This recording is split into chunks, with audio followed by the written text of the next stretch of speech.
ئەمە دیمەنی سەربازانی سوپایی ئیسرائیلە لە بەرەکانی جەنگی غەزە. ئەمە شوێنە یائیر ناتانیاهۆ کوڕی بنیامین ناتانیاهۆی سەرۆکوەزیرانی ئیسرائیلە لە کەنارەوەکانی مەیامی ئەمریکا. ئەم دوو دیمەنە جیاوازە کاردانەوەی زۆری لە میدیا و تۆڕە کۆمەڵایەتیەکاندا دروست کردووە. سەربازانی یەدەک زیاتر بابەتەکەیان وروژاندووە و دەڵێن دەبوو ئێستا کوڕە گەورەکەی سەرۆکوەزیران لە پێشەوەی ئەو 300,000 سەربازە یەدەگە بوایە کە لەلایەن سوپاوە بۆ شەردژی چەکدارانی فەڵەستین بانگهێشکراونەتەوە.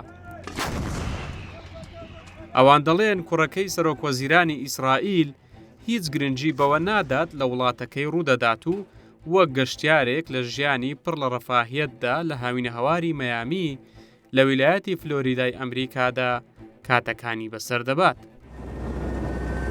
ژمارەیەک لەو سەربازانە قسەیان بۆ ڕۆژنامەی زە تایمزی بەریتانی کردووە کە باس لەوە دەکەن یائیری تەمەن 32 ساڵ چۆن دەبێت لە گەشت و سەیران بێت، ئێمەش لە بەرەکانی شەڕ بین و ماڵ و منداڵمان بەجێهێشت بێت. سەربازێک کە بە هۆکاری ئەمنی داوای کردووە ناوی نێندرێت قسەی بۆ ڕۆژنامەکە کردووە و دەڵێت ئەوەی لەو وێنانەدا کە بڵاو کراونەتەوە دەردەکەوێت یائیر لەگەڵ هاوڕێ ئەمریکیەکانی کات بەسەر دەبات. ئەو چەند مانگێکە چێژ لە ژیانی خۆی لە کەناراوەکانی میامی وەردەگرێت.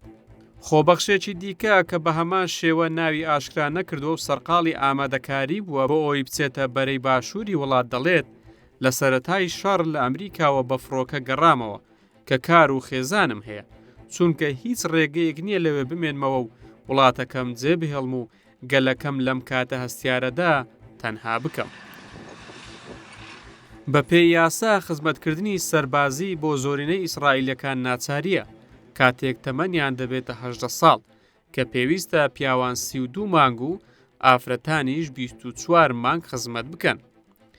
بە گوێرەی راپۆرتی ڕۆژنامە بەریتانیەکە یائیر ناتانیاهۆ کە ئێستا تەمەنی 32 ساڵە خزمەتی سەربازی کردووە، بەڵام لە یەکەی وتەبێژی سوپادا کاری کردووە و هیچ کاتێک نەچوەتە بەرەکانی جەنگ وەک سەربازی شەڕکەر.